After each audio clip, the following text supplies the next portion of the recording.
film দেখার আগে film মেকারের আচ্ছা আমি এখানে কিছু বিদেশি অতিথি আছেন ফলে আমি বাংলা ইংরেজি মিলিয়ে বলবো ফিল্ম দেখানোর আগে ফিল্ম মেকারের বলার খুব বেশি কথা থাকে না উই ফিল আননার্ভিং এবং সেই অবস্থার মধ্যে আমি আসি I hope you enjoy the film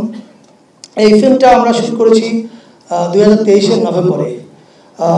ছবিটা দেখলে পরে বুঝতে পারবেন যে তখন আমরা কতটা আতঙ্কের মধ্যে ছিলাম হাসিনার প্রশাসনের লোকজন সারাক্ষণ আমাদেরকে আতিথেয়তা এবং পাহারা দুইটাই দিচ্ছে এবং ভিতরে আমরা এই জিনিস শুট করছি এবং প্রতিদিন রাতে আমি ভাবতাম যে আল্লাহ কখন যে ধরে ফেলে আমরা কি শুট করছি এবং একদিনের কথা আমি বলতে চাই আমরা শুটিং করছিলাম নওগাঁর ডিসি অফিসের মিটিংয়ের তাই আমি বললাম যাচ্ছে আপনাদের ডিসি অফিসের মিটিংয়ে সাধারণত কারা যায় ওই বয়সী লোকদের চাই আমি অভিনেতা অভিনেত্রী চাই না তো আনা হয় একদল লোককে শুটিং শুরু হচ্ছে আমি মনিটরে আছি একটা ডায়লগ ছিল অ্যাক্টর বলবে যে যেহেতু ডাব্লিউ এত ভালো উন্নয়ন করেছে তাকে কোনো ইলেকশন ছাড়াই আরও 10 বছর ক্ষমতা রাখা হোক এটা বলা মাত্রই যিনি বলছেন তার পাশে একজন প্রবীণ নাগরিক বসা ছিলেন আমি দেখলাম উনি চেহারাটা খুব কালো করলেন আস্তে উঠে চলে গেলেন মানে শর্টের মধ্যে ক্যামেরা থেকে বেরোয় চলে গেলেন এবং আমি তো আতঙ্কে আছি যে কী বলবো উনি উঠে গেলেন কেন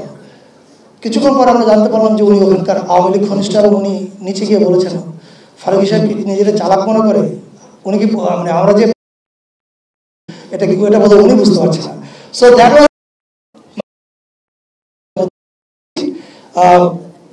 I hope you enjoy the film and for our foreign guests